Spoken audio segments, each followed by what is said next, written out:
everyone, I am back. Picking up right where we left off. Get to it.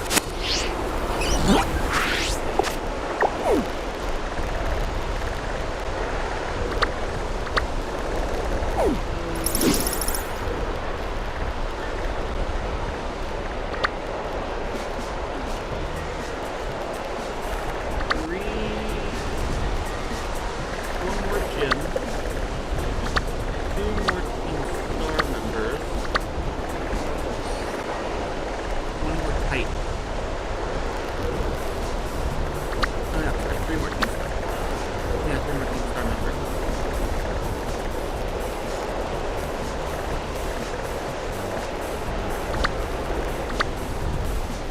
What? Focus on evolving Tarzan.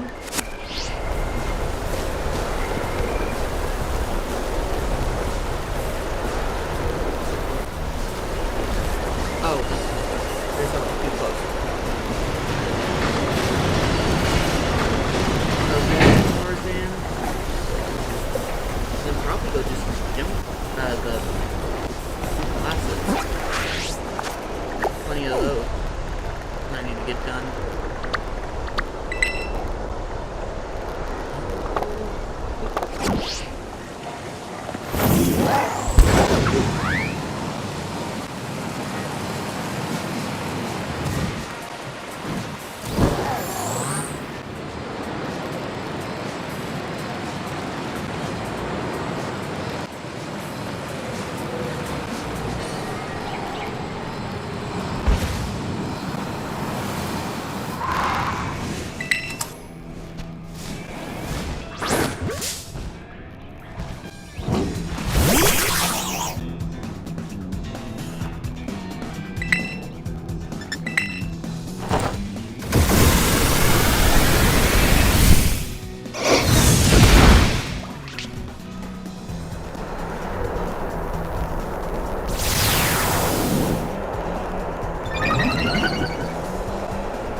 Halfway there.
Hello to whoever has joined our stream.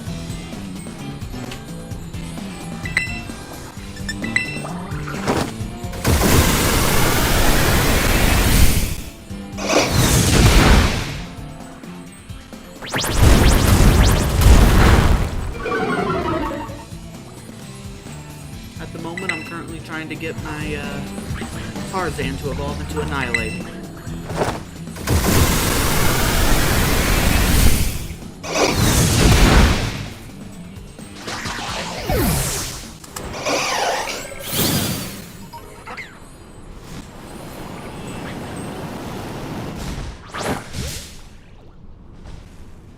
Wait a moment. Is that a shiny?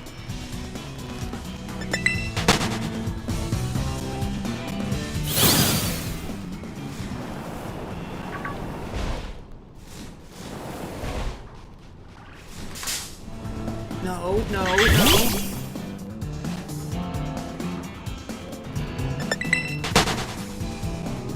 Get out of here.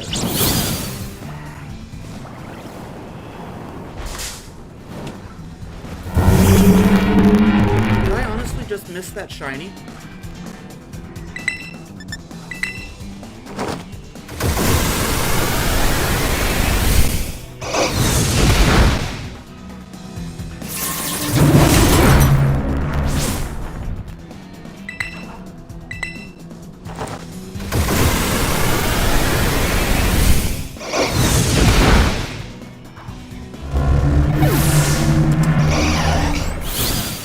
Guys, stay out of my way. See if I back up enough, it'll pop back up. Can I find it somewhere else?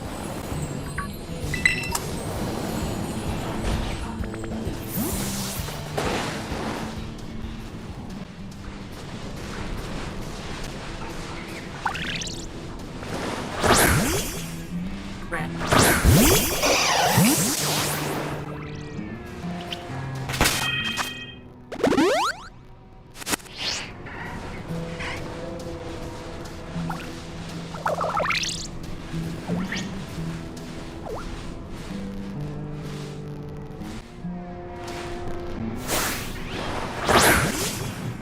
Yes, that's freaking shiny.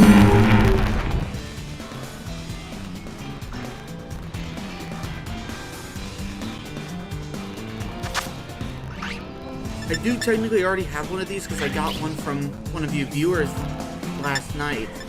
But this is the first one I got myself in this playthrough.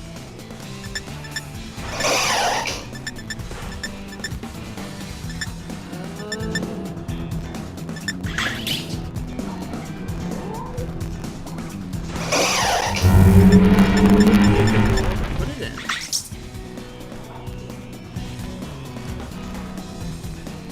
Yes. Now, as you know, I have that one that I got from a streamer. Not streamer, one of the viewers from last night. They traded me one that they had beefed up a bit, but this is one I found naturally. So it has me a bit more excited. I'm just trying to decide what ball I should put it in. And I don't have the shiny charm yet.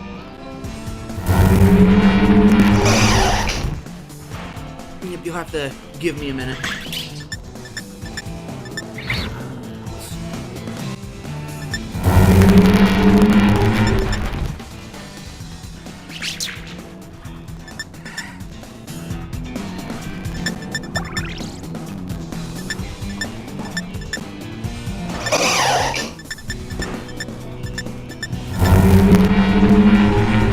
Oh no, I like to try to match balls with Pokemon if I can. And I don't think an Ultra Ball would look good with it.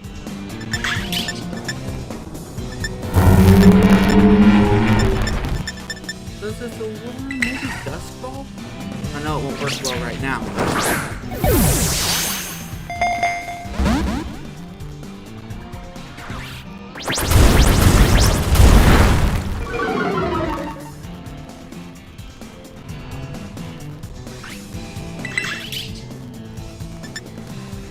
Pretty sure it'll live one Rage Fist.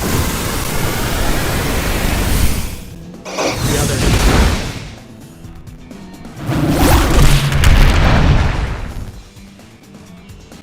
Let's try Dust Ball again. Nope. Because I already have this one's in my deck. It doesn't crit capture.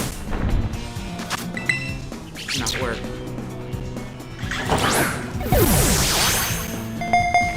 Stop what?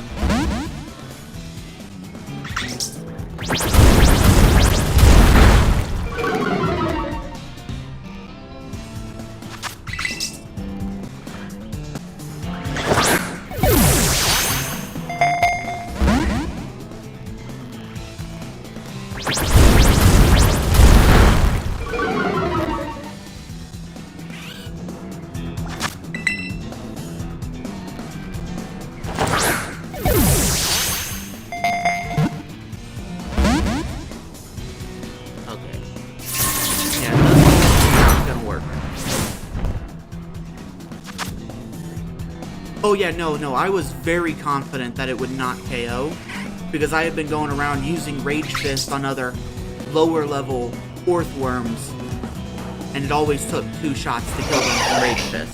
So I knew for a fact it wasn't gonna KO it. I mean, unless I unluckily would have gotten a crit.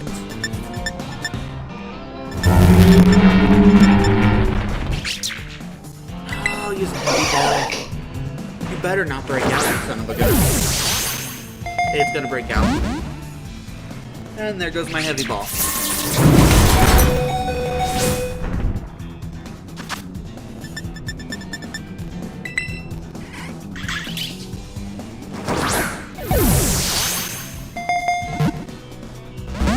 You're kidding me, come on. I'm gonna have to heal up real quick.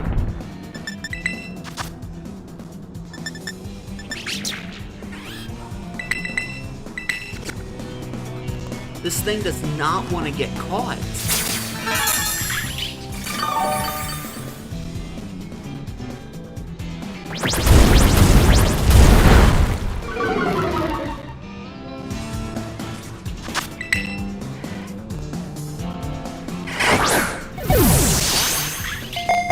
Damn it.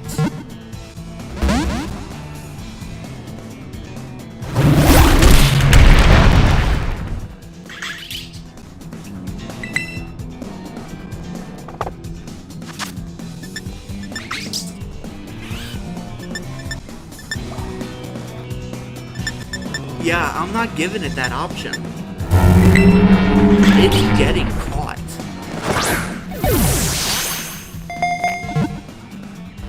This is the first time I have found a shiny without having to specifically hunt for it at full odds that I have gotten since Soul Silver when I got a Zubat. This is the first time I've found one of those since then. Every other shiny I've gotten, I've had to specifically hunt for after getting the shiny charm. This thing is not getting away.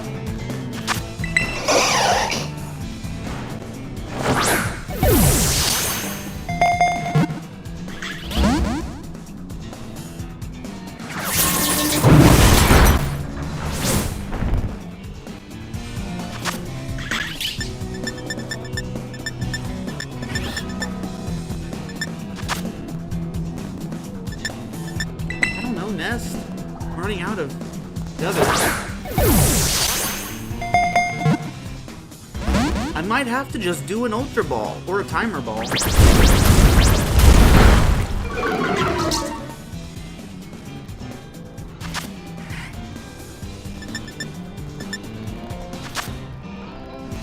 Try a Net Ball because it looks like a bug. Nope.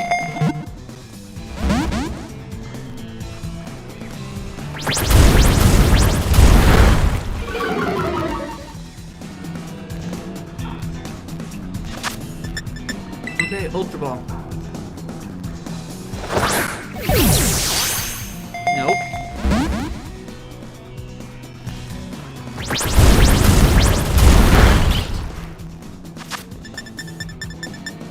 Timer Ball.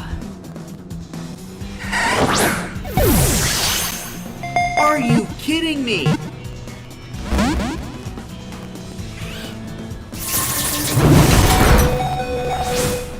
Okay, gonna need to heal again.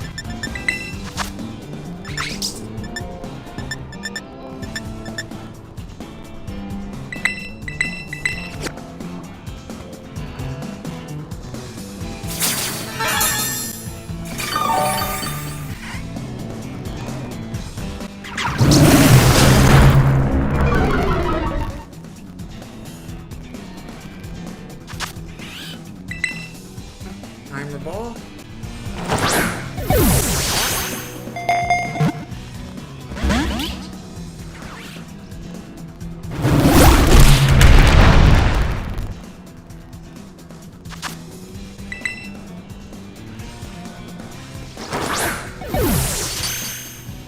Finally!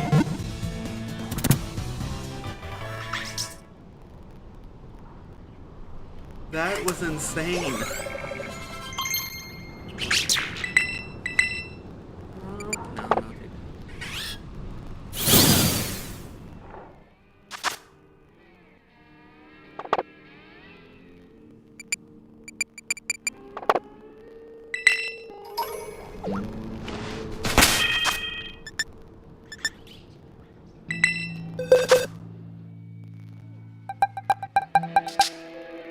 That's the one I got from viewer. This is the one I caught myself.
Yep, my plan right now is I'm gonna get Primate to evolve.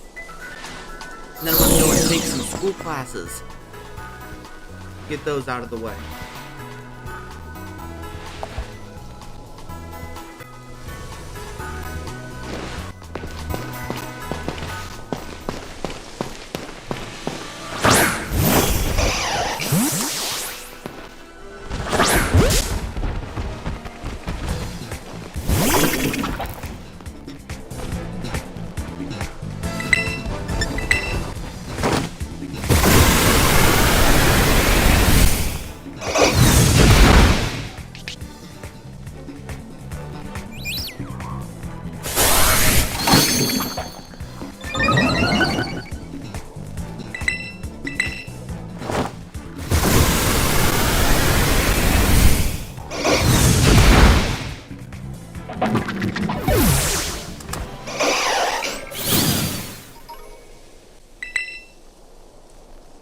What happened?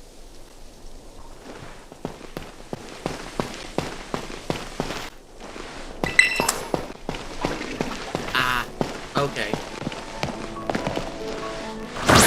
Let me know when you're back in your game and I'll start up the again.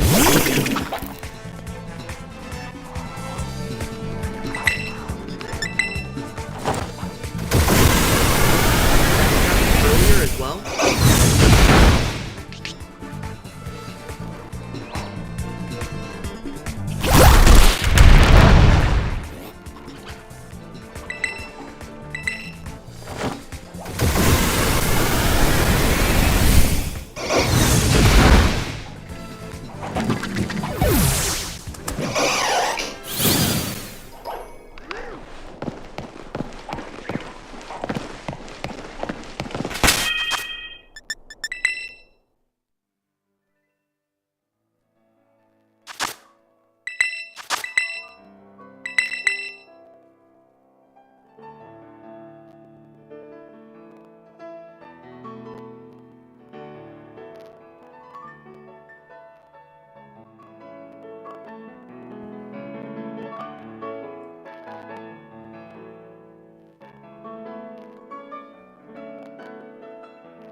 There you are.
Yes. Annihilate.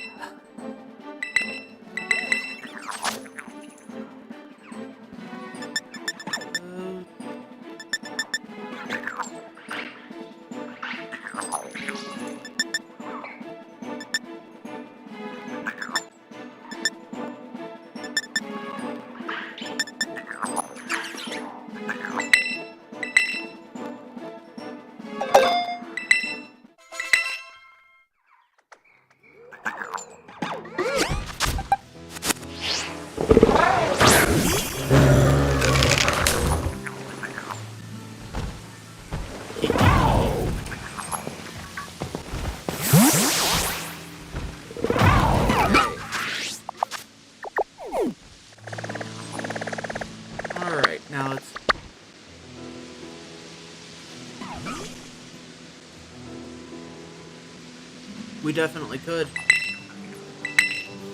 But right now, I'm going to the academy so that way I can take all my classes that I have available right now.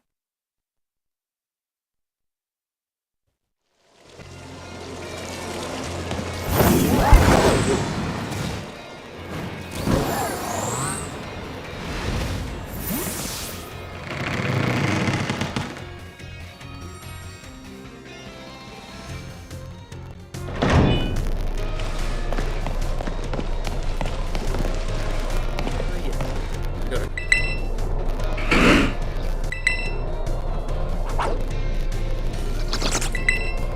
Do all the biology ones.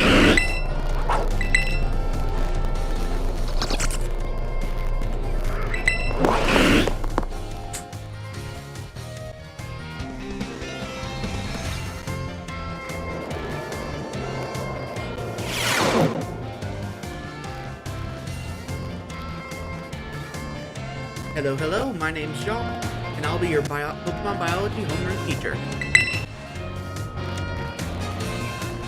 In my class, we'll all learn various quirks of our beloved Pokemon together. I hope you all come to love Pokemon even more from the things you learn here.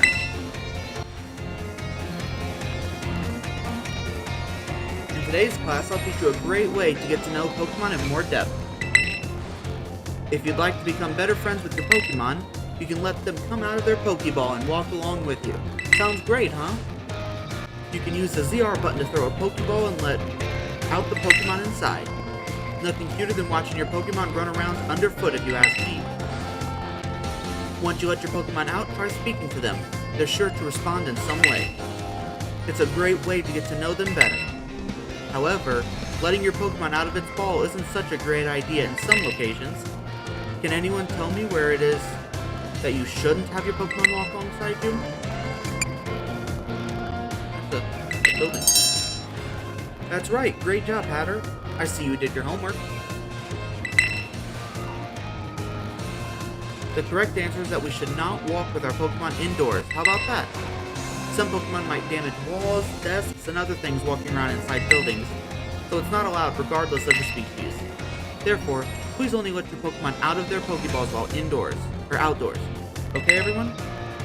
I think I see them out and about in classrooms from time to time, but still. Anyway, you may become even closer friends with your Pokemon pals by walking together. Oh, I almost forgot. Keep in mind that you can only walk together with your lead Pokemon. Remember, use the ZR button to throw a Pokeball and let out the Pokemon inside. You also want to remember that throwing a ball at a wild Pokemon will start a battle. It looks like that's all the time we have for today. See you all next time.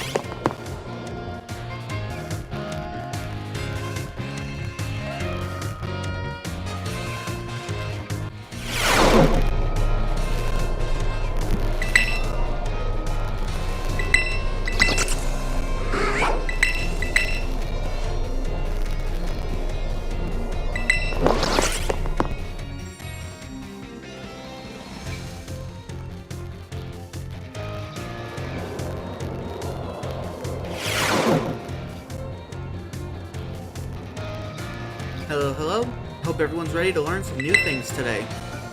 Did you all try using the ZR button to let your Pokemon out as I taught you in our last class? Walking along with your Pokemon lets you see how unique and cute they all are. I'd also highly recommend picnics for when you want to spend some quality time together with the Pokemon in your party. You can get them all around the table to make sandwiches and play. It's really a lot of fun. If you want to learn more about making food, Mr. Seguro's class is the best place to go. Now, sometimes while you're enjoying a picnic with your Pokemon, you may find something very, very important in the basket next to your table. The very important something is what Pokemon are born from. Let's all say it together. Whew, you got it all right. The very important something I'm talking about is a Pokemon egg. It's not clear where these eggs come from, but they're probably placed in the basket rather stealthily by the Pokemon at the picnic. Walking around with an egg will help warm it, which allows it to hatch. Eggs won't warm up sitting in boxes, though you need to have them in your party. And here's one more super important thing I'd like you to remember about eggs. Pokemon entrust us with their eggs because they believe in us. So I sure would be happy to see all you being responsible parents for your little Pokemon eggs. Whoops, my most important point came right as the bell rang. Well, see you all next time, I guess.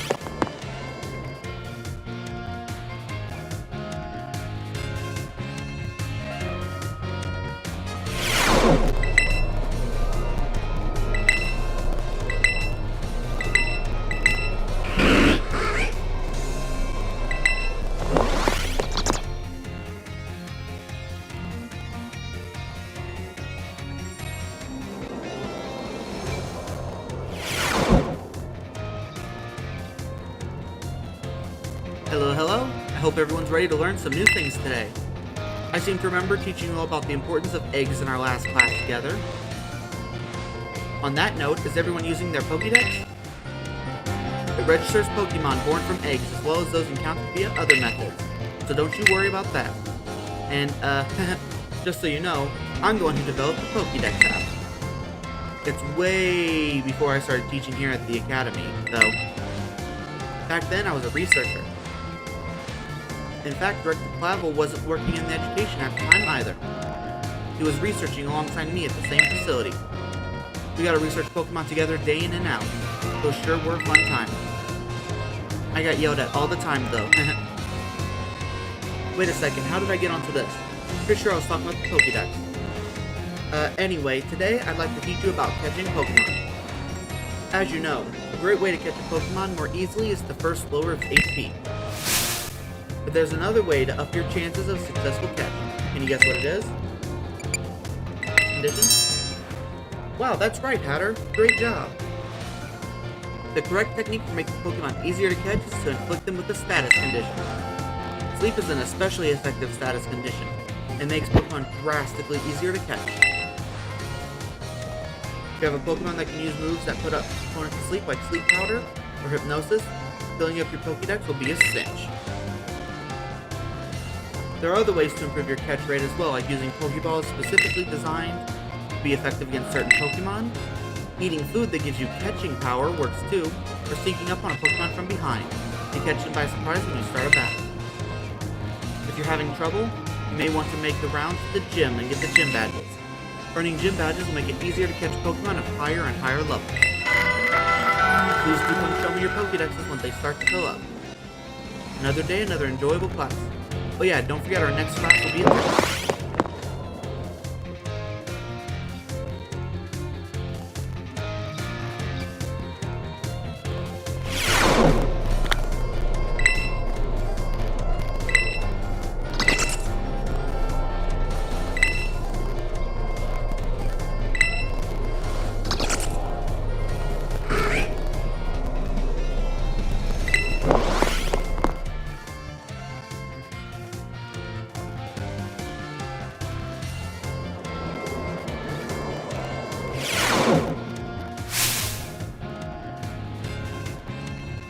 Hello everyone, today is our midterm exam.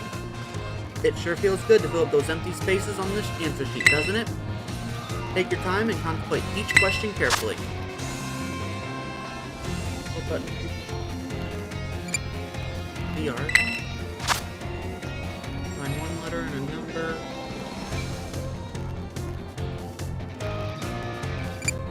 Take 2. Which of the following is an effective way to warm up eggs? What will not make a Pokemon easier to catch?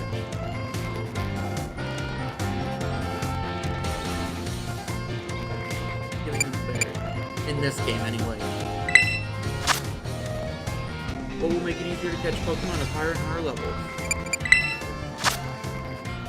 This question won't affect your grade. How do you like the Pokédex? Please, happy to hear your honest opinion. Alright, everyone, time's up. I hope you all enjoyed tackling those questions. The last question was just something that I'm personally curious to know. Don't tell the director about it, okay? I'll grade these right away. I hope you all look forward to seeing how you did.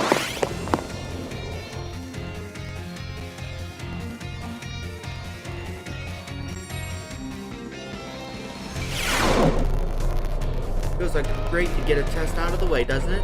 Let's take a look at your results. You must get 3 questions correct to pass the midterm exams, and 4 questions correct to pass the final. Let's see how you did on your biology test. You answered 5 out of 5 questions correctly. That's a passing score. Congratulations. Mr. Shock asked me to give you this reward to any students who pass the exam. Keep doing your best.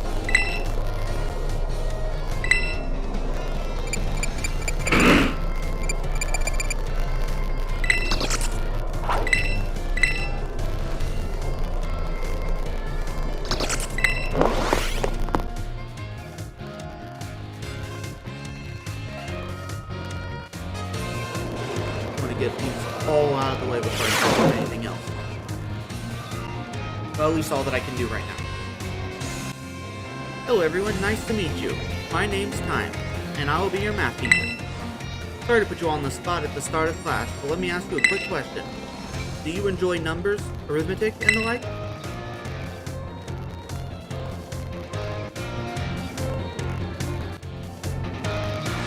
Oh my, haha, thank you for your honest responses. Some of you may like numbers, and some may not. I think that makes a wonderful mix. But no matter your opinion on math, I hope you find yourself enjoying our lessons together.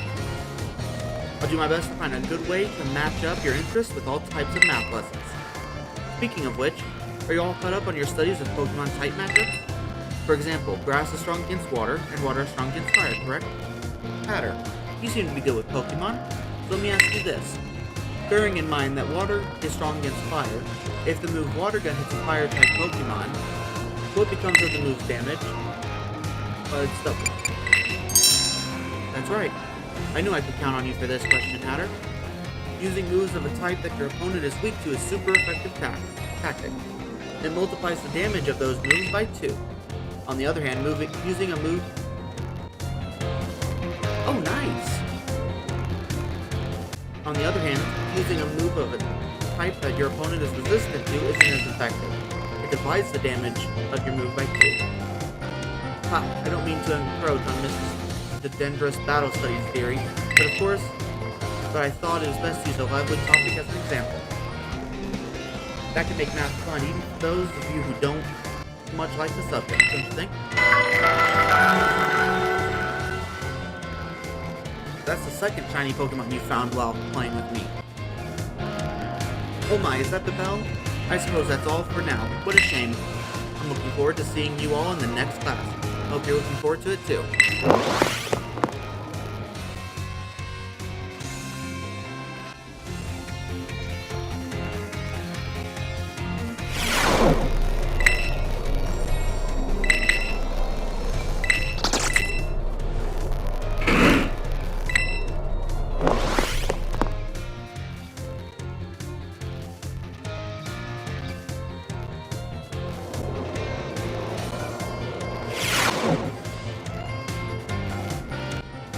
Hello everyone, let's have a fun class today.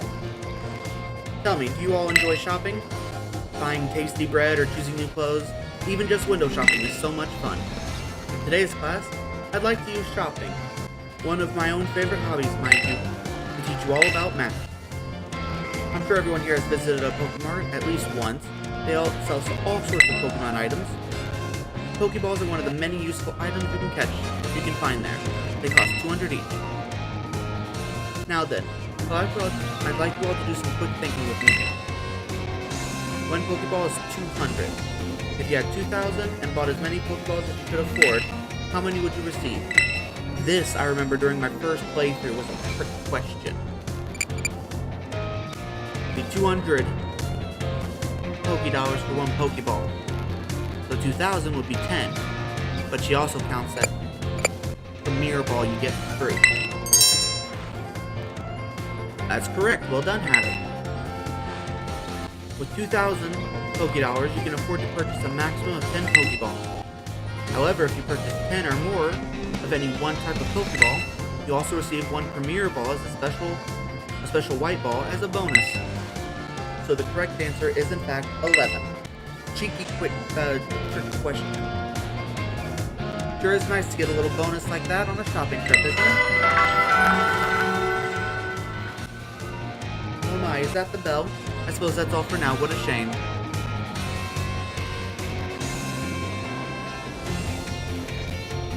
What do you mean yell at the director? I'm looking forward to seeing you all in the next class. I hope you're looking forward to it too.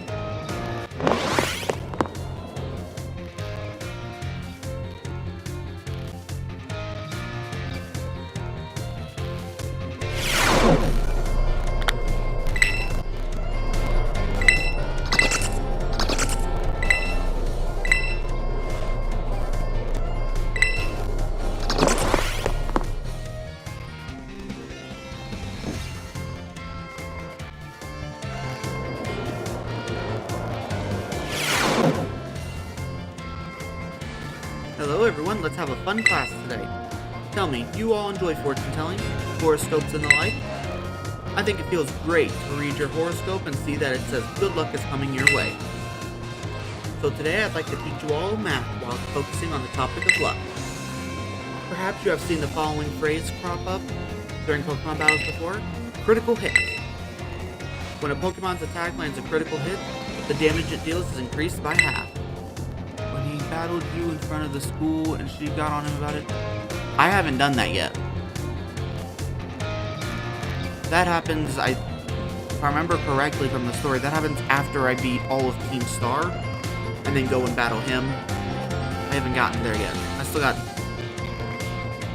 3 members of Team Star to beat. I've only beaten 2 of them. In other words, it does 1.5 times as much damage as it normally would. It is truly luck that determines whether your Pokemon lands a critical hit, or has one landed on it. That can cause a great upset in battle. Does anyone know what percent chance a Pokemon has of landing a critical hit? It's about 4%? Yeah, Team Star. Isn't that what I said? Or did I say one of the other teams?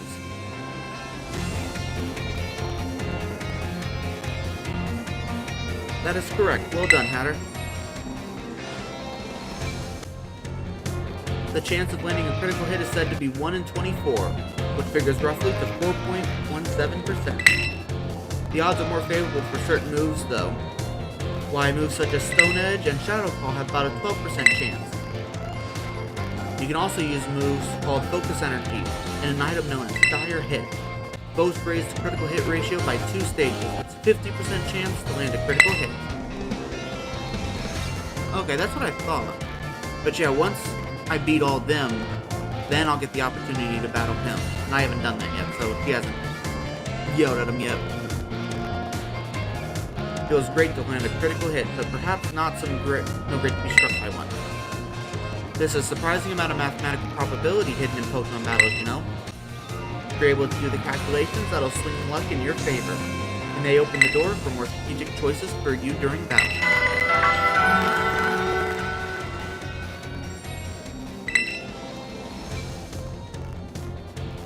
Next class will be our fun midterm exam. I hope you all look forward to it.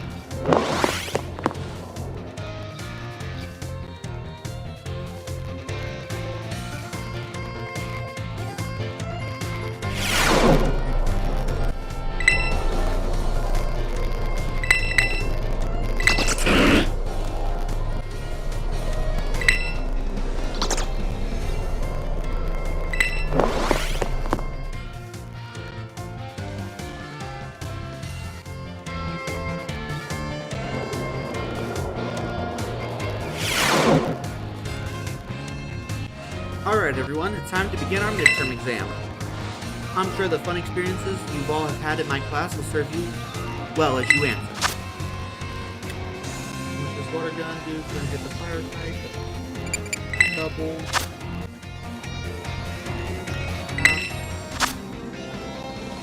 11.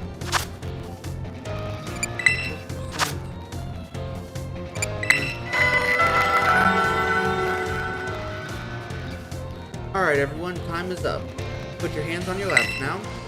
You were all concentrating so hard, I can't wait to see how you did. Do go and ask for your scores at the front desk, and then take a nice break.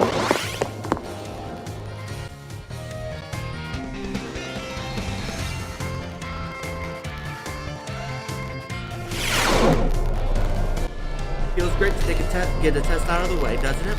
Let's take a look at your results. You must get 3 questions correct, yada yada yada. Already read all this.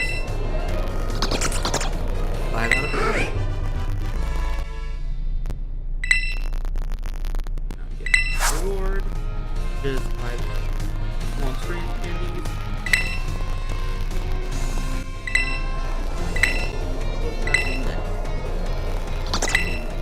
History.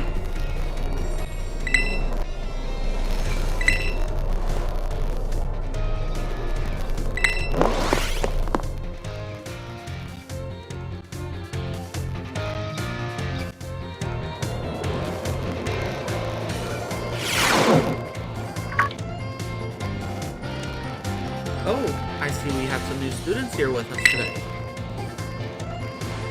My name is Rayford, and I will be the one to impart knowledge of the past to your little minds. History is a wonderful thing, truly splendid. The lives of our ancestors throughout history forged the path to the present in which we live. Today you shall learn about the most mysterious location in all of Paldea, the Great Crater. As you are all aware, a massive crater known as the Great Crater of Paldea exists in the heart of a region. The area inside this crater is called Area Zero, and research of its geological strata and material composition has shown that the crater is in fact over 1 million years old. It was long believed that a certain something rested at the bottom of the mysterious crater. Perfect timing to make eye contact, young hatter. Answer me this. What exactly was believed to rest in the depths of the Great Crater, inside Area Zero? That is correct. You are a surprisingly clever one, aren't you? I see you did your homework. Yep. I know for sure at least 2. She's got the Articuno on her necklace and then the Ninala on her belt. I think there's a couple more, but I can't quite remember what they are. So you did your homework prior to coming to my class. That's right. Some believe that a treasure more valuable than anything else in the world rested in the depths of the Great Crater. So much for dreams of treasure hunting, though, as the lab has been built in those very same depths. Oh, and before I forget, you would all do well to remember that the Great Crater and Area Zero are both off-limits to all but those who have official business there. Do not dare entertain the foolish notion of gallivanting off into Area Zero in search of riches. It's no place for children dreaming of treasure and adventure. Besides, if it were all possible to investigate the area, I would surely be the first to do so. Oh, is that the time already? Must have gotten swept up in filling your minds with knowledge. This ends today's lesson. We will unravel more of history's enigmas together next time.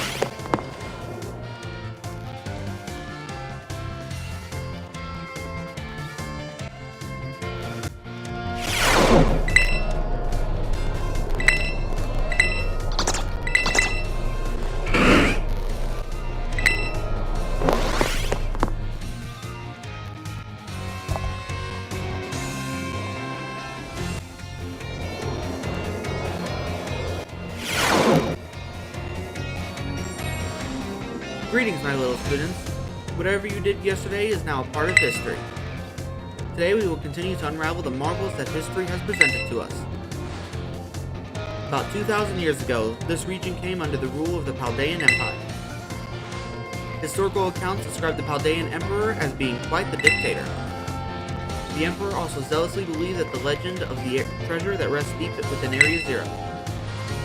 I must mention that the civilizations of our ancestors were not as developed as ours is today. People back then were far more likely to believe in mysterious legends, magic, and beings beyond human comprehension. In an attempt to gain the power to stand against Paldea's neighboring countries, the Emperor sent people in droves to join the hunt for fabled treasure of Area Zero.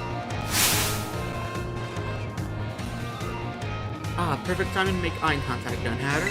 Answer me this. Approximately how many years ago was it that the Paldean Empire began to rule this region? It was about... No. That is correct. There's Hisui in the background. You're a surprisingly clever one, aren't you? I see you're listening intently to my lecture. The answer is about 2,000 years ago. That is when the great era of exploration began. However, it is said that not a single adventurer sent out by the Emperor ever reached the depths of Area Zero. Was it the punishing journey itself that barred their way, or perhaps some unknown creature? The resounding failure of this great era of their exploration almost certainly heightened the air of mystery surrounding the crater. Oh, what I wouldn't give to explore Area Zero in its untouched state at that time. One of its forms. Because the one that looks like the baby form, that's its natural form, that's its base state. Then the one we saw in the first trailer is what's referred to as its terrestrial form. So a lot of people are theorizing that the form we see in the book is some sort of extended form of that, I guess you could say.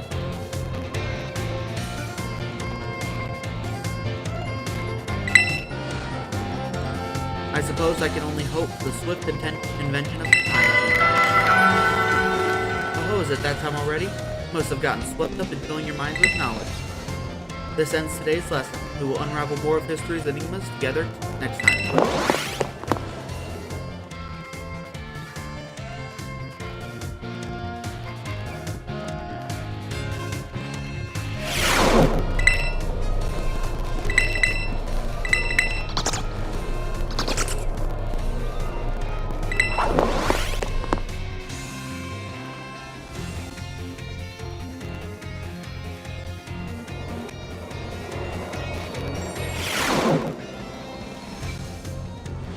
Greetings, my little students. Whatever you did yesterday is now part of history. Today we will continue to unravel the marvels that history has presented to us. As you should remember from our last class, Area Zero's great era of exploration began about 2,000 years ago. The era lasted for approximately 1,000 years, but not a single soul was able to venture all the way to the deepest reaches of Area Zero. Having poured much of its human and financial resources into the exploration of Area Zero for so long, the Chaldean Empire fell into decline. Nimona was there. Nimona was where?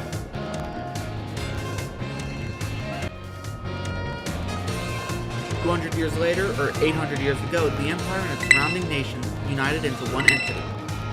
That was the formation of Chaldea as we know it today. Ah yes, this very academy where you are now, filling your young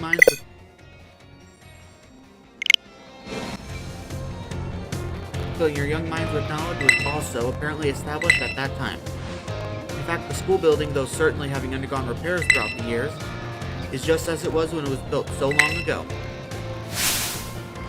The very structure is a piece of history. Ah, things of old are truly splendid. I would certainly prefer it not to have a Pokeball portion, though, a relatively new addition. I saw that. Ah, perfect timing to make eye contact, young Hatter. Let's see if you've been listening to my lecture. Tell me, approximately how many years ago was the Academy of Art established? 800. Correct. I see that the look of concentration on your face was indeed just that. I hate nothing more than when a student only pretends to listen.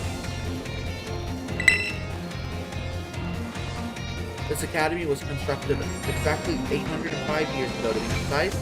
In other words, your academy here is 805 years old.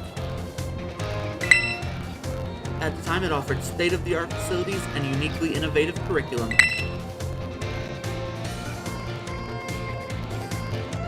It might just be because I've been in the classroom for so long, going back and forth from this. As such, people used to say, those seeking knowledge need look no further than the grapes of Chaldea. That's right, they were referring to Uva Academy. It is said that this proverb of sorts was even used outside of the Chaldea region. Oh, is it that time already? I must have gotten swept up in filling your minds with knowledge. This ends our lesson. Our next class will be our midterm exam. Bring the wonders of history to the forefront of your minds in preparation.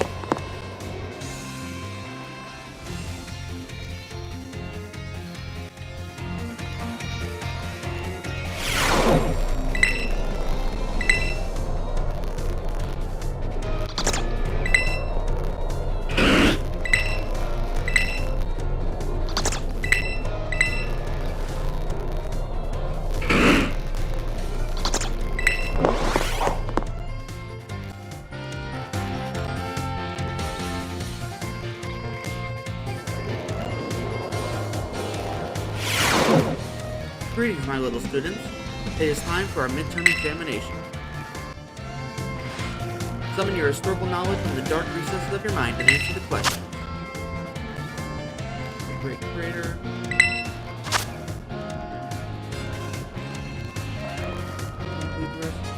Treasure.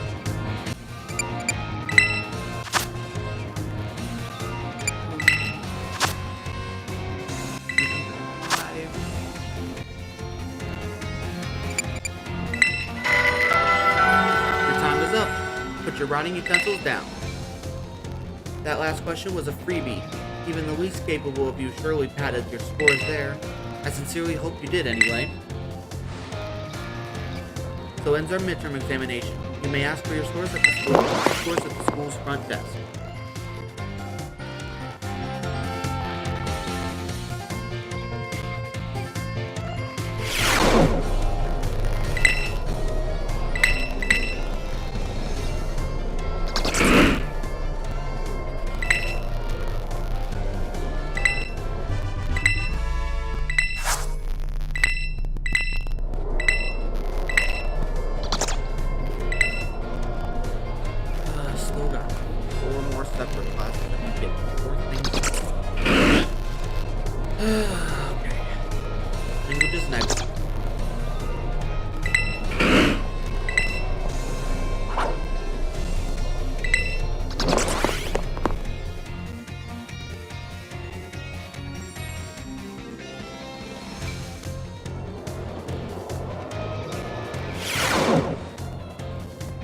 My dear students, how are you all today? Feeling good, I hope? Je m'appelle Salvatore. My name is Salvatore. Merci beaucoup. That is, thank you very much for your attention here in my class. I'm so curious or happy for this chance to re-experience my younger days with you all. Do you know what Salvatore means? It means savior. So just imagine, I'm here to save you from spooky new languages. Haha, funny, no? That's right, my class will teach you about various languages from different regions. You may say good morning or hello as a greeting, so people from everywhere else may say bonjour or salut. I've heard there's even a popular streamer out there who smashes several languages together and says hello, hello, hola, ciao, bonjour. There are so many regions out there in our world, and each can have their own unique language. Gracias, merci, shishi, arigato, danke. These all have the same meaning. Can you guess what it is? Thank you. Wahoo! Hatter, was it? Bravo, that's correct. And speaking up is important in language learning too. Gracias, merci, shishi. These words all mean thank you. I guess some of you probably knew at least one of those.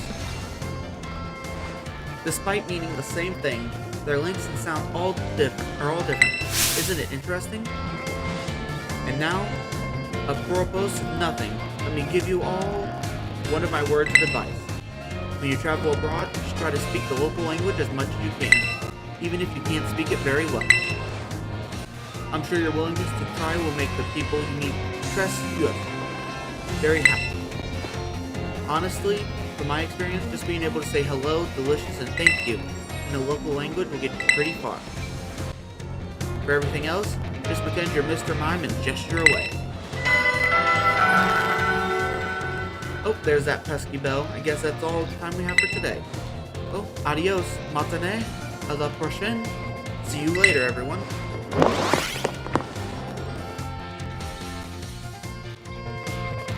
Yes, I believe that was a Lola behind him.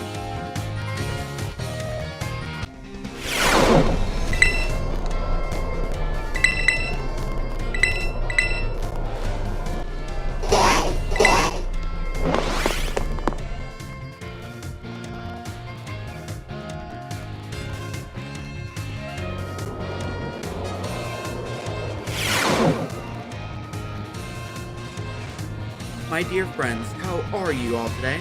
Feeling absolutely fantastic, I hope? It's time for Salvatore's language lesson. Etes vos pret. Are you ready, everyone? You can answer with yes or oi. C'est super. In our last class, I believe I taught you all how to say thank you in other languages, right? In Le Cours de Aujourd'hui, today's class, we will learn about a certain word, sure to make people happy when you use it in your travels abroad. What word, you ask? Well, you'll have to guess. Delicieux, Koichi, Buono? Can you tell me what those words mean? Pretty sure it's delicious. Whoa, correct. Yes, super. I knew I could count on you, Hatter. Delicious, Hoshi, Bueno, all of these words mean delicious. Using the local word for delicious at markets or restaurants is sure to be a big sourire, a smile. That is, from whoever you're talking to. It'll make communication go more smoothly, I guarantee it. People love it when someone says the cuisine of their homeland is delicious. Who wouldn't be, yours, happy to receive such a compliment? And now, apropos of nothing, let me give you all my words of advice. The first step to smooth communication is to compliment the person you're talking to. After all, it is not very likely that a compliment would put someone in a bad mood. This doesn't only apply to people in other regions either. It's the same for all of you too. You can put this tip to use with your classmates. How about you all try complimenting each other after class? I bet it will make for an ambiance. Plus, sympathetic, a more friendly atmosphere. That's all for today. See you all at El Push Course. Next lesson, that is. Adios. Matane.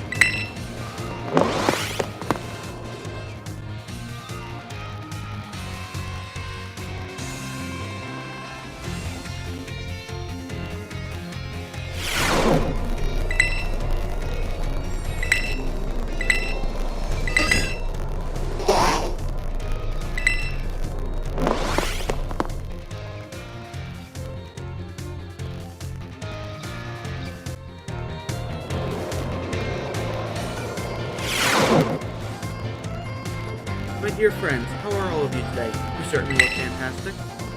Time for another one of Salvatore's language lessons. Test will press. Are you ready? Ahem. Vous press. Are you all ready? Very bien. Very good. My lessons are not a one-way street. No, none. I'm dressed to stay when no one speaks up. Very sad, that is. In our last class, I believe I taught you all how to say delicious in other languages, right? In Le Cours de Aujourd'hui, today's class, we will learn about a very special phrase that you can put into use when time is just right. Ah, shiteru, jet atame, te amo, ich lebe an dich. Does anyone know what these phrases mean? Look at that look. Fantastic, Pater. Correct. You deserve a medale, or a gold medal. Je t'aime, te amo, these three phrases you may know, I think. Why? Because they're all quite famous ways to say, I love you. Oh my, have I embarrassed you all, my friend? What timidities, little cochons et fils, shy boys and girls, that is. It is very important to express your feelings about things to others, you know? This is especially true for positive emotions. If you get married someday or argue with your spouse over some little thing, all you have to do is apologize and say I love you. And you will be very well. I should know. Why, just last week I had a big argument with ma femme, my dear wife, that is. But I was quick to say I'm sorry and all is well. And now, apropos of nothing, let me give you all one of my wise words of advice. Best to be quick to apologize when you have an argument with someone.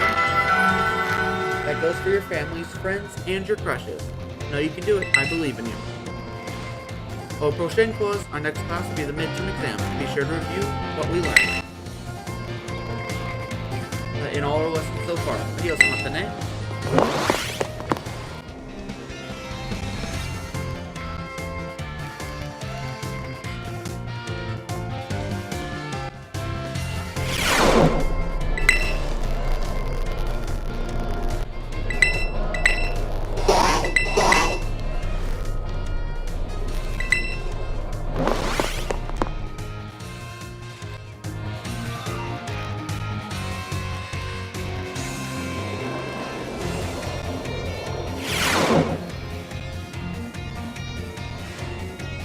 A short way today, we take our midterm exam.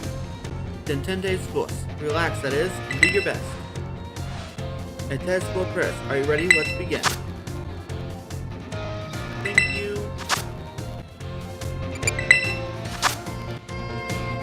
These phrases doesn't belong.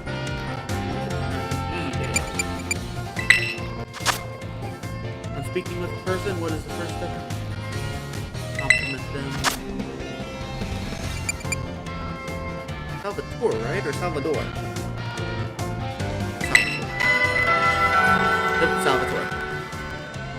Cest fini. Time is up. Poses vos stylos. Put down your pens, that is. I hope that was easy enough for you, especially that dinero question, that last one. You all did great. Bravo, my friends. You can check your scores at the school's front desk.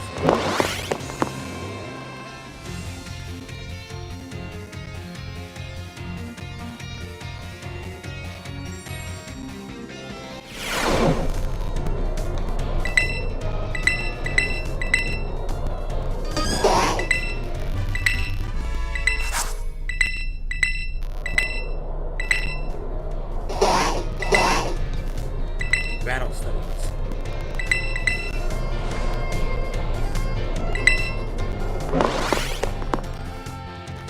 I'm almost through these parts.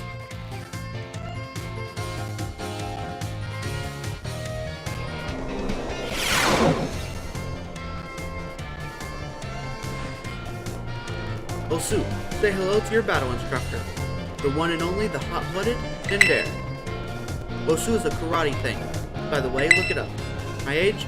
25. My hobby? Working out. My type? Well... strong and muscular fighting types, of course. That's all for my introduction. As for my class, this is where you all get to learn the nitty-gritty of Pokemon battling. We'll start with the basics so that no trainer gets left in the dust, even if you're new to this stuff. Have no fear. Leave it to me and my muscles, and you'll be pros in no time. Let's set our fighting spirits ablaze together. Pokemon have all kinds of attack moves at their disposal, and each move has certain qualities that you'll want to remember. Talk about the power type, and category of these moves. High power means more damage, especially if your opponent is weak to that move's type. Heads up, new kid. Quick question coming your way. There are two categories that attack moves can fall under. Know what they are? Physical and special, right? Just as sharp as I expected, new kid. Looks like you have a handle on the basics. Anyway, attack moves are split into categories physical and special.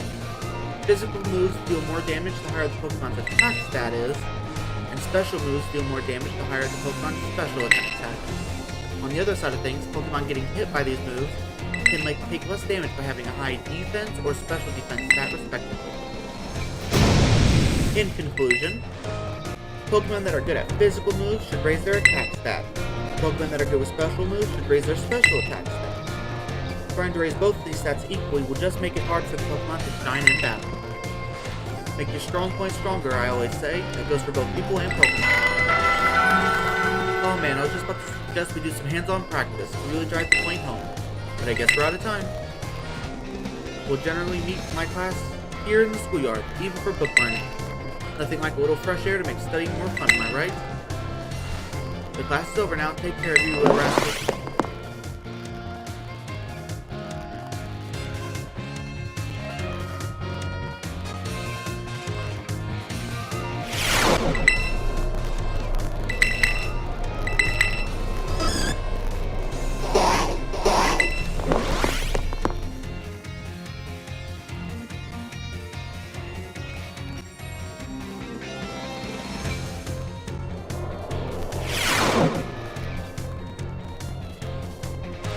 Another day, another round of battle study. Osu, let's get right to it.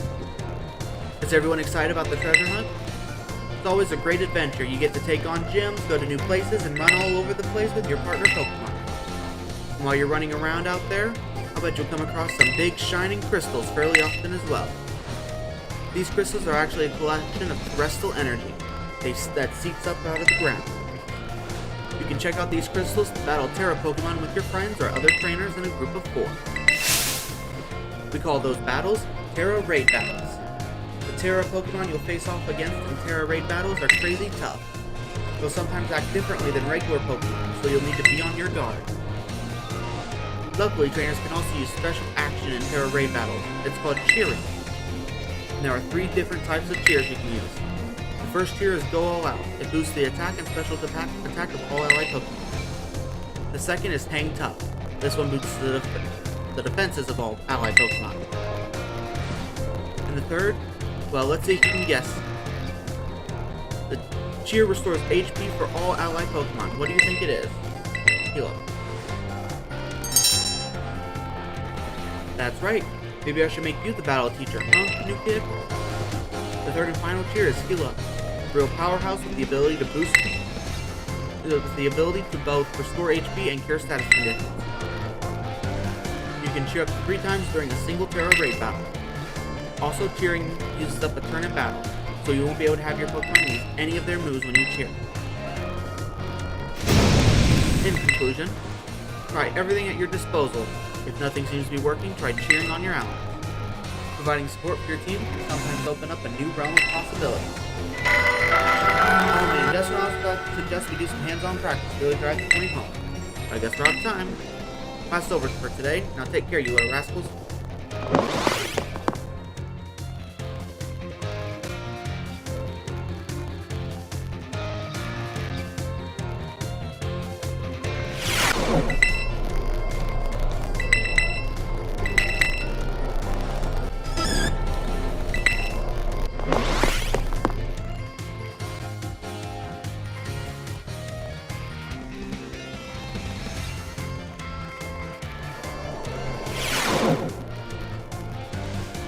Another day, another round of battle study. Bosu. Let's get right to it. Last time we learned about Terra Raid battles.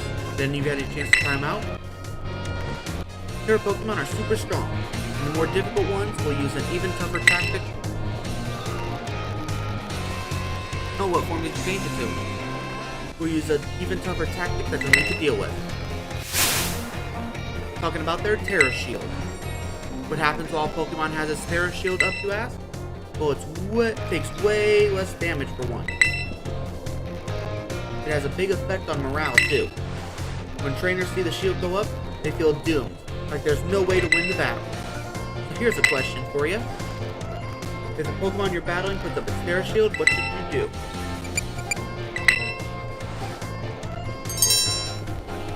That's right. You're a regular Terra Raid Battle Master. Aren't you, new kid? Regular attacks don't work so well against Pokemon that have their shields up, but having your Pokemon terrestrialize is an effective method to overcome that issue. Terrestrialized Pokemon will do more damage to shielded Pokemon, especially if you use the moves that match its Terra type. Dealing enough damage to a Pokemon with its Terra Shield up can destroy the shield and break the Pokemon's stance. This means that it is important to properly time your terrestrializing in Terra Raid battles. In conclusion, as they say, fight fire with fire, and Terra Pokemon with Terra Pokemon. Be sure to work together with your teammates to smash through your opponent's Terra Shield. Oh man, I was just about to suggest we do some hands-on practice. Out of time. Next class is the midterm. Aim for the perfect score.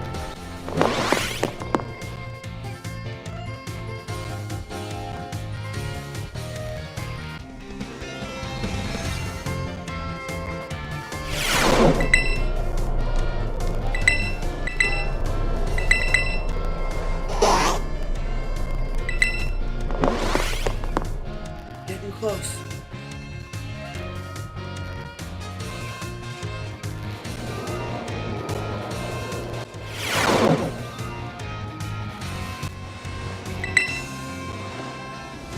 Oh, crap, I didn't read that. No.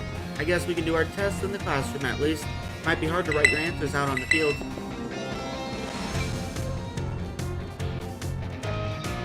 I probably won't do that till after I get all of this here done, because if that's the reason why we disconnected, there won't be no point because it'll just end up disconnecting us again.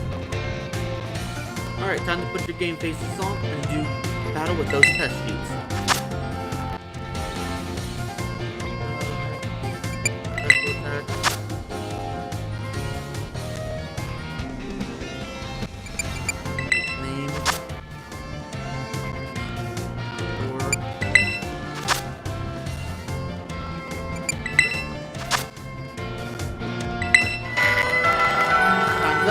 pencils down. I saw you giving it everything you've got. I'm sure you all got perfect scores. Well done, everyone. You can ask your scores at the front desk.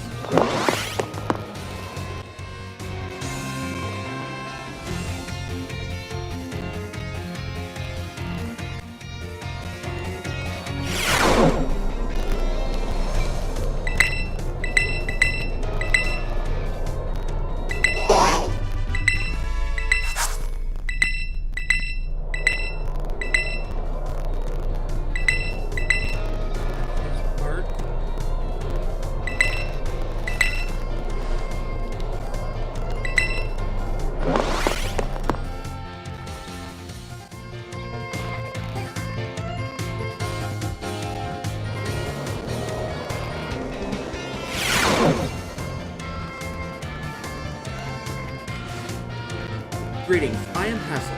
I'll be teaching this art class. It's a pleasure to meet you all. Now, let me be candid for a moment. I imagine that many of you will forget all that you learned in this class once you graduate. After all, you don't need even basic understanding of artwork, much less a refined appreciation of beauty, for most exams or jobs. So, is my class a waste of time for you then? I think not. At least I certainly hope it isn't. Think for a moment, all of you. What is beauty anyway? What makes something beautiful?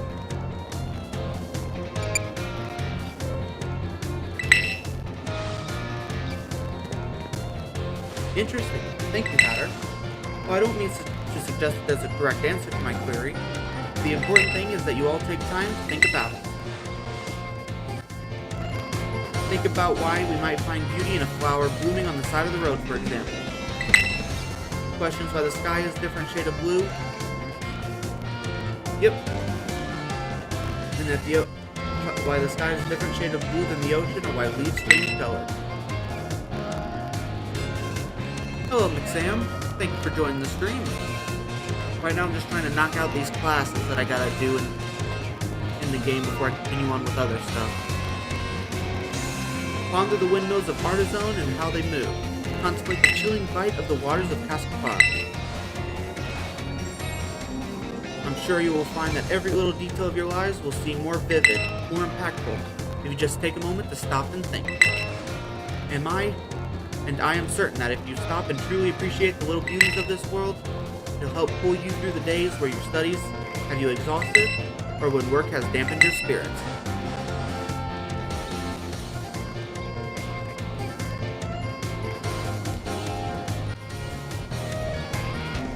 Do pardon me for waxing philosophical. You don't need to understand all of that now.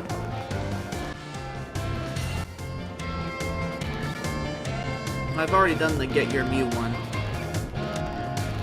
Put it simply, it is true that one doesn't need art to survive, but it certainly makes surviving much more enjoyable. It is my hope that this class will add even a little bit of color to your lives. That's all for today. Next time, we'll try a more hands-on approach to appreciating beauty.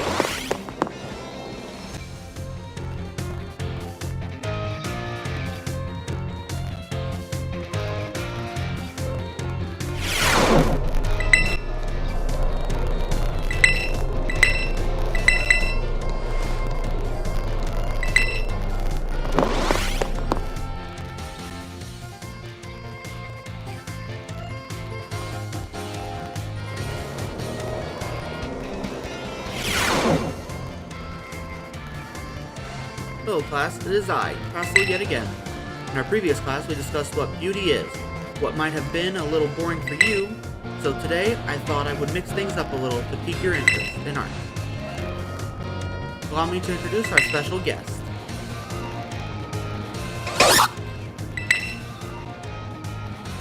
This is Professor Gibble, the assistant lecturer for today. Now then, Professor Gibble, if you would be so kind as to terrestrialize for us.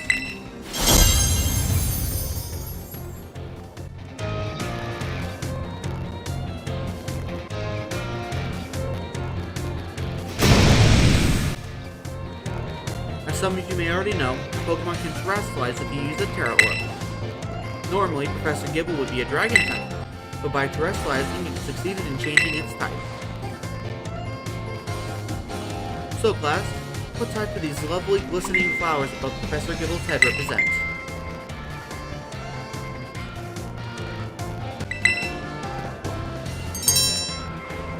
Excellent, Hatter. Full marks for you.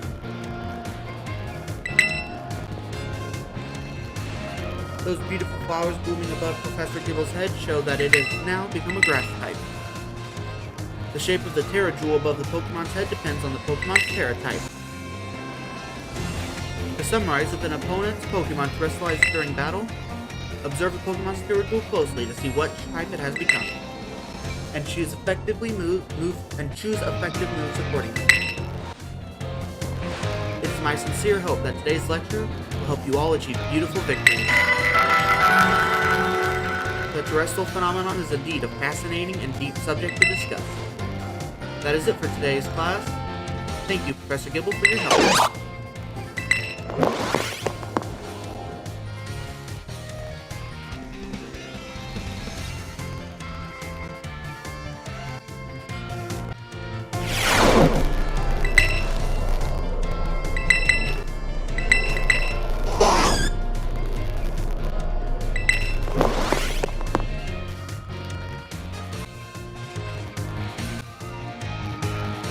I mean, yeah, technically, in game lore, you can't do that. Like, if the game was real, you would be able to do that. You wouldn't have to necessarily do it in battle. It's just only for us because of the game that we have to do it in battle. Hello, class. It is I, Hassel, yet again. I've been told that my previous lecture about the terrestrial phenomenon was very well received. Thank you all for your kind words. In fact, Ms. Dendra specifically requested that I impart even more battle knowledge to my students. So I've decided today we will take another look at how Pokemon can terrestrialize. And of course, here's Professor Gibble to help us. Now, Professor Gibble, if you would be so kind as to terrestrialize for us.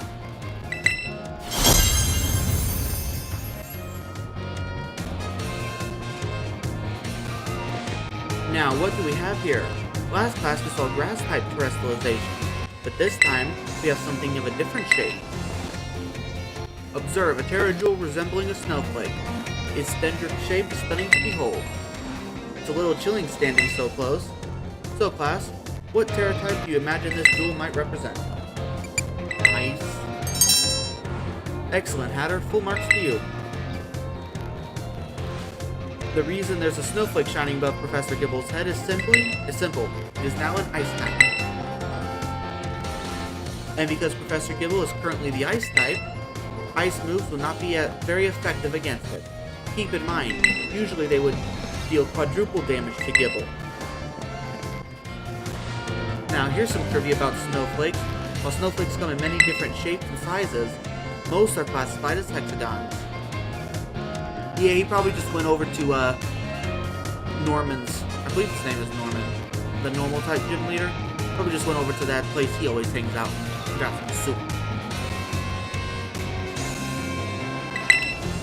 Just think of it. Snowflakes fall from the sky, taking similar shapes without anyone saying they must. Do you not feel the great mystery of nature? The beautiful enigma we live in? Oh, this is a bit tangent, but Mr. Jacques' classes are also hexagonal, aren't they? I almost forgot to mention that you can change a Pokemon's Terra type at the Treasure Eatery, located in Medali. Though I must say, the cook there is a little prickly. We'll need to get on her good side if you want our help.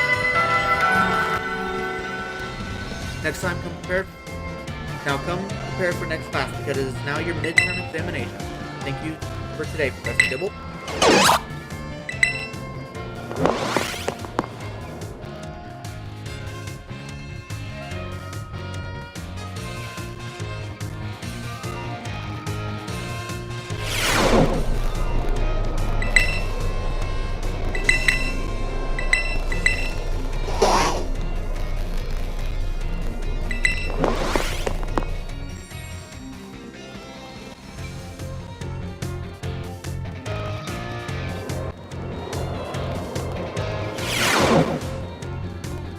I do hope you're all ready because it is time for your midterm exam. Focus and do your best. And begin.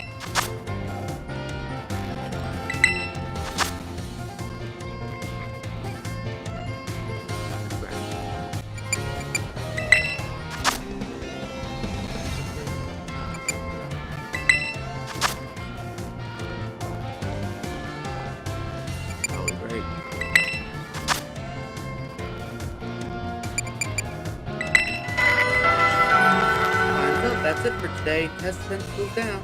That's it for today's test. Pencils down. Please.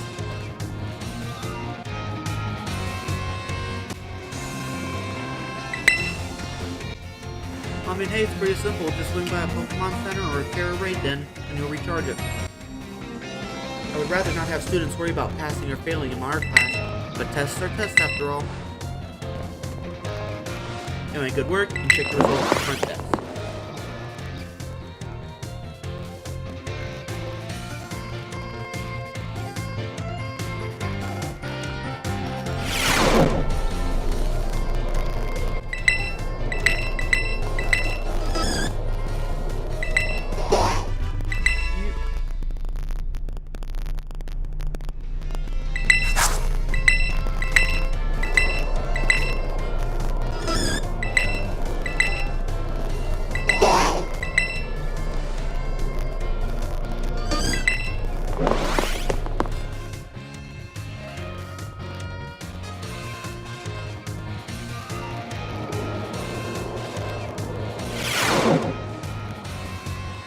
I see we have some energetic young ones in our class this time around. You may call me Mr. Seguro. Your time here with me will be a splendid obtaining knowledge and skills indispensable for daily life. Many of you have left the care of your parents to live here on your own in the Academy dormitory. I pray that knowledge I impart on you will improve the quality of your lives and the necessities thereof: food, clothing, and shelter. Of those three categories, I assume the most pressing and interesting for you all is food. When you eat sandwiches on your picnics, the HP of your party Pokemon will be restored. Also, you will gain something called meal powers, which can provide all manners of benefits. For example, these powers can make Pokemon easier to catch or increase the XP of XP points, experience points, that your Pokemon receive. I think you will also find that the breadth of these effects can be expanded by crafting sandwiches of superb flavor. What's more, there is a certain something that is particularly important if we wish to receive meal powers, with even more helpful effects. Let's see, Master Hatter. Tell me, what must you keep in mind to receive even more helpful meal powers?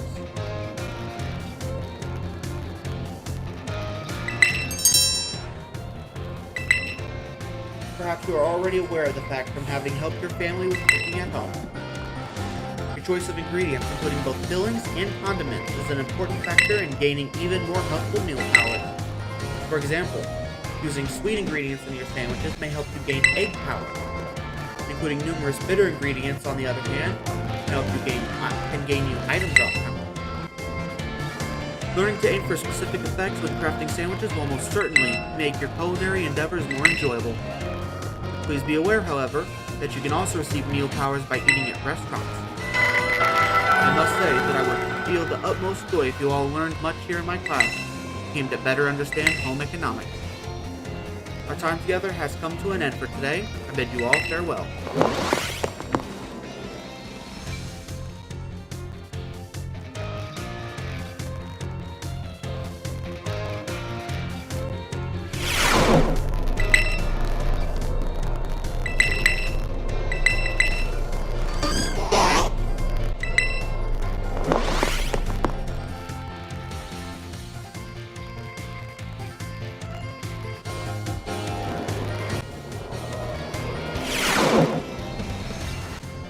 Put away your phones.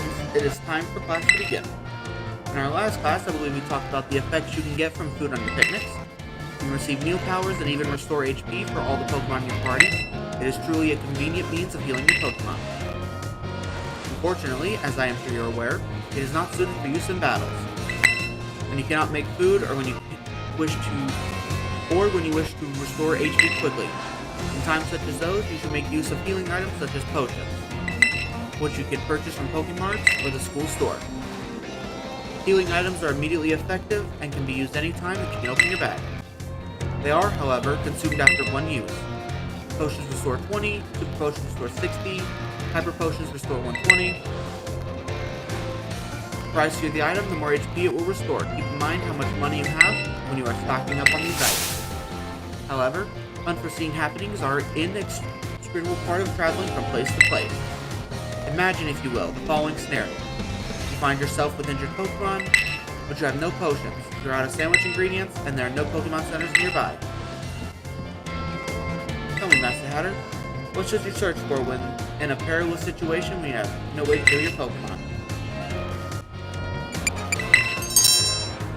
Perfectly correct, Master Hatter. I see you are well learned in survival techniques. If you see something shining on the ground, it is actually an item that has been dropped there. You may be able to find a restorative item such as an orange berry or a potion. I forgot my controller.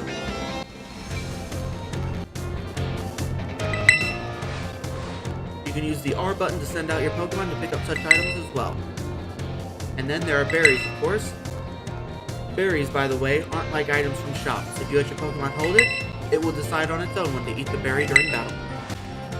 Letting your Pokemon decide the best timing for itself can be quite interesting.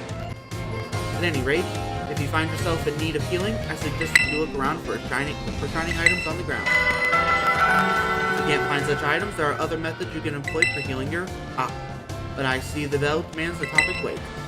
Our time together has come to an end. For today, I bid you all farewell. One more regular class and then the midterm, and then I'm done with these classes.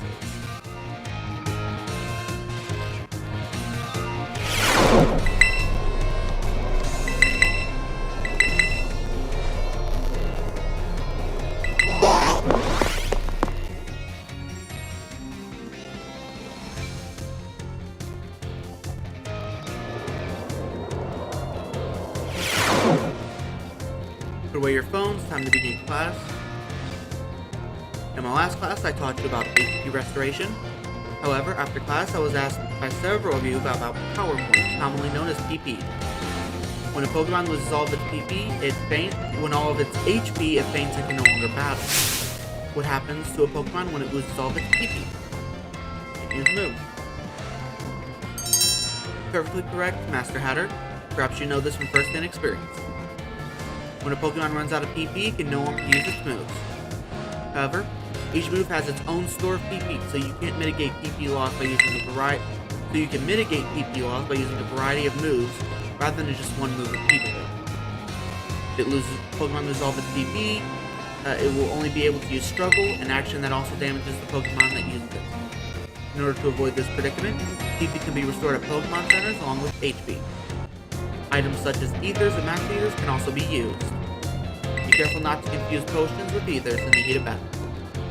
However, Ethers are not sold at shops, so you should use them judiciously if you find them. The stronger the move, the lower its maximum PP. Do not waste use of these moves unless you wish to quickly run out of PP. It is important to find balance in Pokemon's set of moves. As you can see, HP is the only thing you must keep an eye on while adventuring with Pokemon. I hope that you will take care to ensure that your partner Pokemon can perform at their best, as you each engage in the treasure hunt. Our time together has come to the end. Next will be the, exam.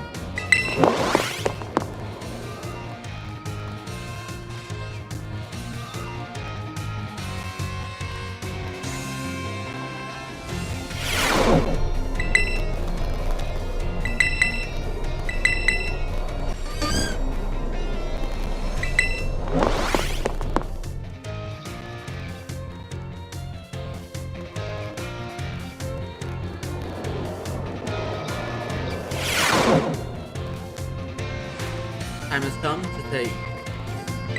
take the exam. Let's begin. Non-effective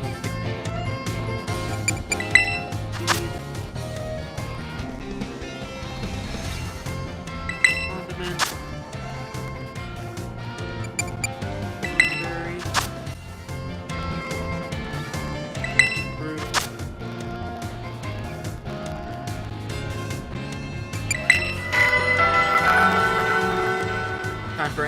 come to an end. Please stop writing. Hope you were able to give the examination everything you had. I can get my scores at the front desk.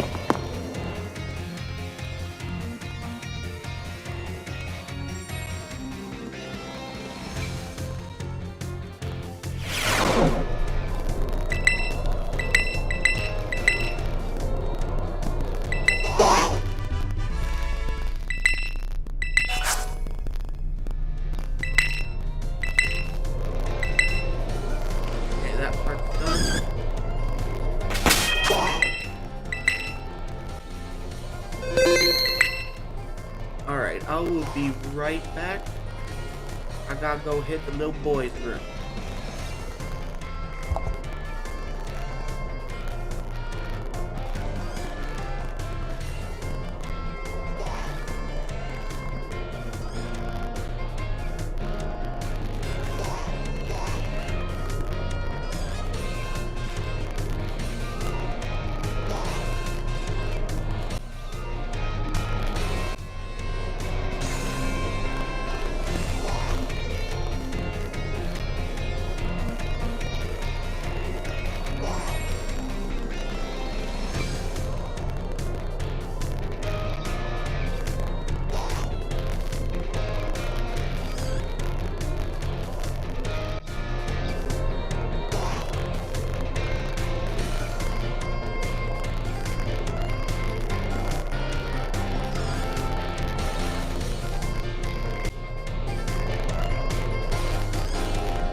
sorry about that.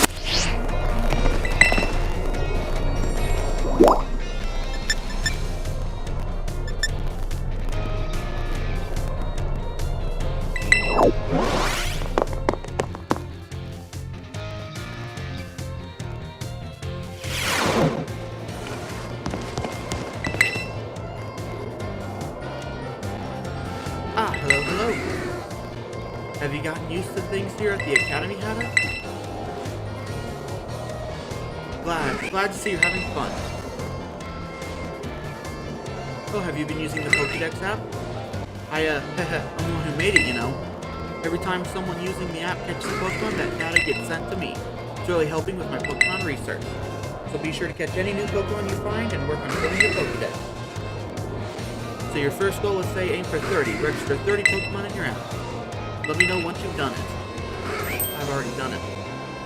I see you've already registered 30 species of Pokemon to your Pokédex for me. Wow, so you caught this kind of Pokemon. This one. All this data. This is the best. Oh, sorry about that. I kind of got a little excited there. But I get the feeling that you're going to be a great help in my Pokemon research. Here, take these. Consider it my way of saying thanks.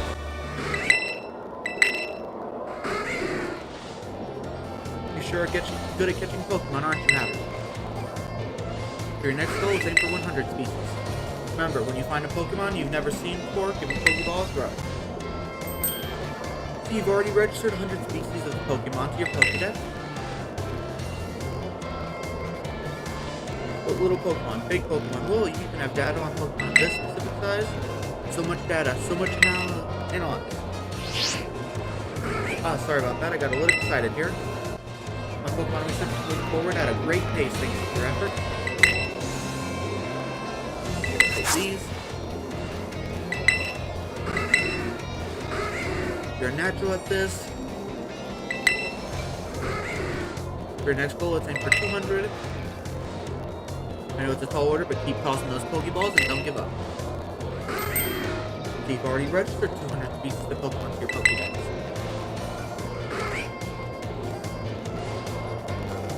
Wow, from the mountains, from the sea. No way even a place like this. About that, got a little excited. Research going on splendidly. Take these. Bonafide Pokemon catching professional. Next goal is aim for a complete Pokédex, aim for 400. No easy feat, don't forget to do it, toss the balls. What, you already tell me you already registered 400 for your Pokédex? Wow, you did amazing. Research on the Pokemon of Paldea region, moving ahead like never before, and it's all thanks to you. I was at a strange shop the other day and happened to pick up a little something. Might not seem like much to get a secondhand gift, but here, from me to you.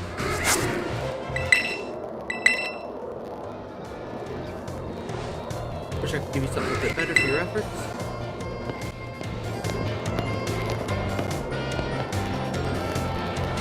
Now, with all this commotion about, I wonder... Director Pavel, the student of mine, completed a Pokédex. On my word! What a marvelous accomplishment, Master Hatter. You really surprised me, going on the feet like this. Mr. Dr. Delighted. Give me a small gift. Recognizing my hard work.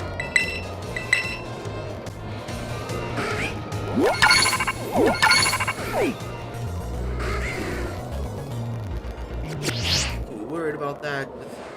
I'll only transfer them all in. Programming another one of your levels.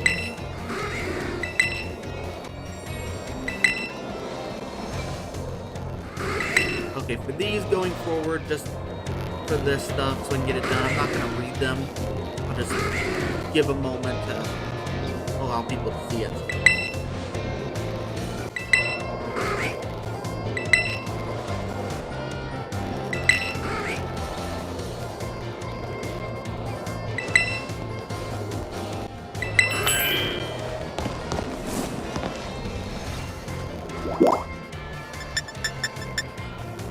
Look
at that big ol' open mouth smile.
Alright, I think that's gotten it.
Hello to whoever just joined.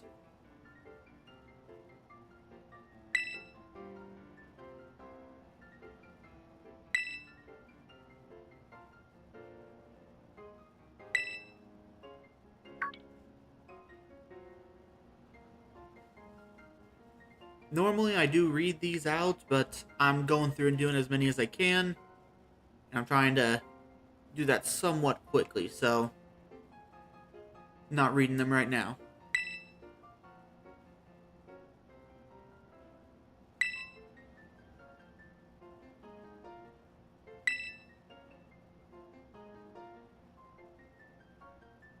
Shugi? I have no idea what that means.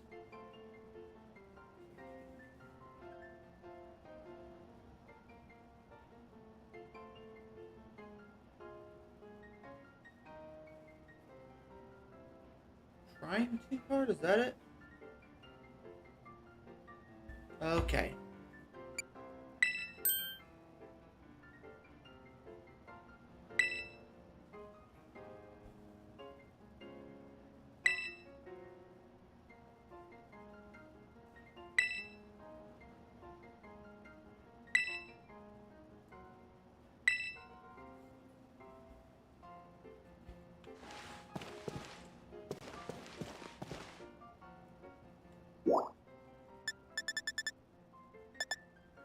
Oh, I guess I can talk to him again.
Nurse's office.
can't with you in here.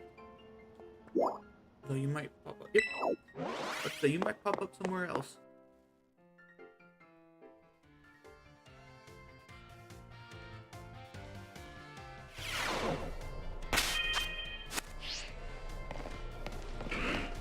There you are.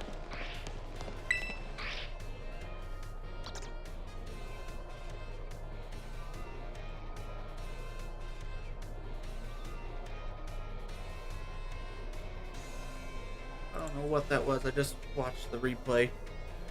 Weird thing going on with, I guess, her stethoscope or something.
Alright, looks like that's all I can do for them now. Oh, wait. Install.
Whoops, did not mean to click out of there just yet. I got a couple more codes to enter.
Alright, last code.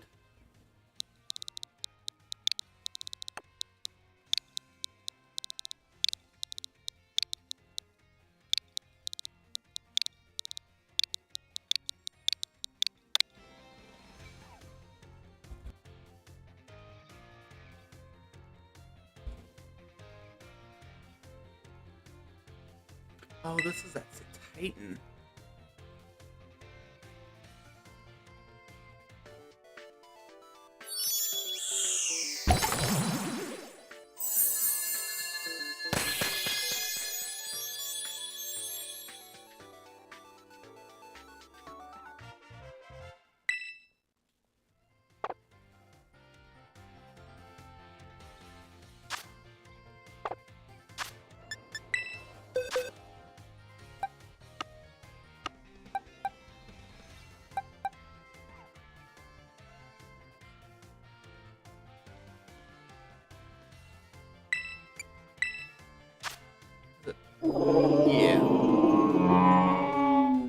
this one. Kind of surprised. I didn't think it would be in just a regular Pokeball. Typically they do these in those special Pokeballs.